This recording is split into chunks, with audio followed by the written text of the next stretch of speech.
Good day, everybody. My name is Ms. Mabue. I welcome you to today's grade 12 lessons. And for today, we'll be focusing on the impact of recent legislation on businesses. Our main focus will be on BBBEE, which is the Broad-Based Black Economic Empowerment Act.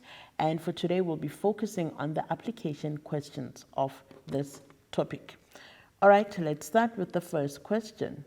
Our first question says, outline the purpose of BBBEE, right? Just like any other legislation, we've got the purpose. So it's very important that you understand what is the whole point of this legislation, basically.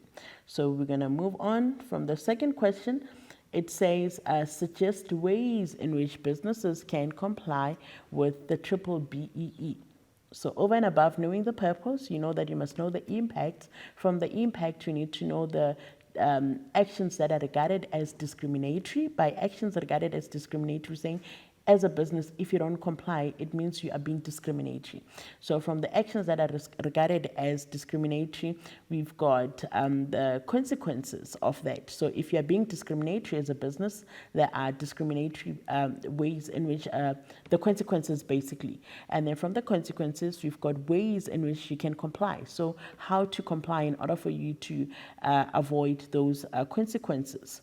Right, so outline the purpose of the BBBEE, right? What are the purposes of the BBBEE? Number one, to enable wealth to be spread more broadly across all the population groups. Don't forget, all population groups, if you remember in the past, the minority group used to earn the majority of the country's wealth.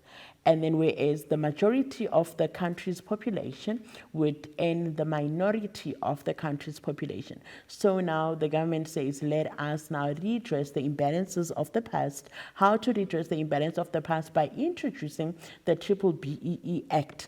So the purpose of this act was to enable wealth to be spread more across all the population groups, to say, let us not only focus on one population, but all population groups.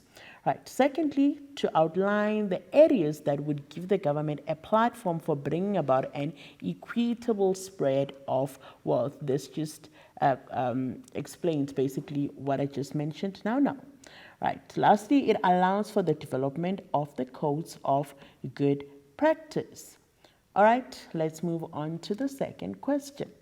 The second question said, suggest ways in which businesses could comply, how to comply with the Broad-Based Black Economic Empowerment Act. So what can the business do? How can they follow this legislation?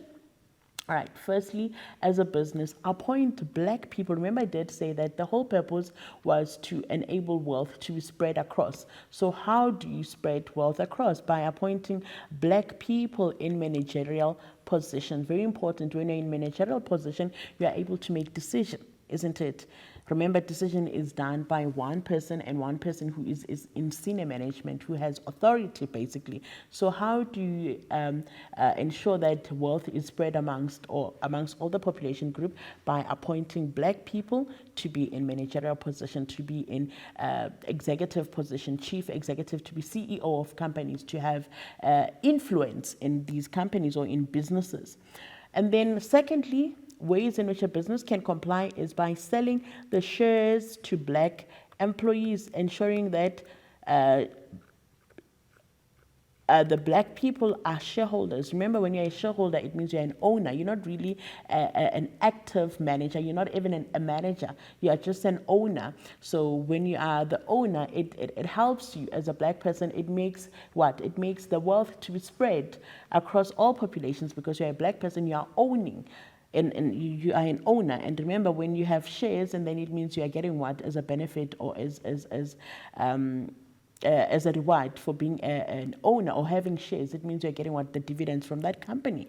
Lastly, ways in which business can comply. You can send black people for skills development training. Take them for training, just to ensure that their skills are developed, and then they're coming back with better skills which can improve their lives. Right, so these are ways in which a business can comply with the broad-based Black economic empowerment. So what we're going to do now, we're going to go on to our quick break, and then when we come back, we'll continue with our application questions. I'll see you just now.